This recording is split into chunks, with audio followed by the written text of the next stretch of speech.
ఎందుకంటే ఇప్పుడు second marriage అమ్మాయికి తొందరగా తెలుస్తుందండి ఇతని ప్రాబ్లం, అంతే కదా.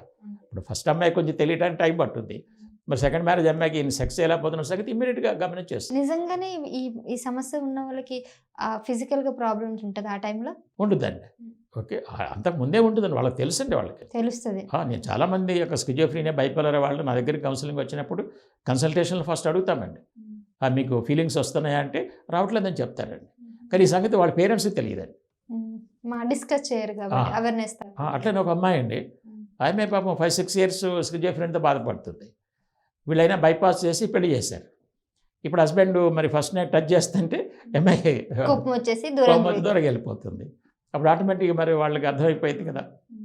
అందుకని నేనేం చెప్తానంటే ఈ స్కిజోఫ్రీనియా, బైపోలర్, ఓసిడి వీటి కనుక మీరు మెడిసిన్స్ వాడుతూ ఉంటే పెళ్లి చేయబాకండి. మాలాంటి సీనియర్ సైకాలజీ దగ్గరికి వస్తే మేము చక్కగా సైకోథెరపీ, సైకలాజికల్ కౌన్సిలింగ్ ద్వారా వాళ్ళని ఈ సమస్యలోంచి బయటికి తీసుకొస్తామండి.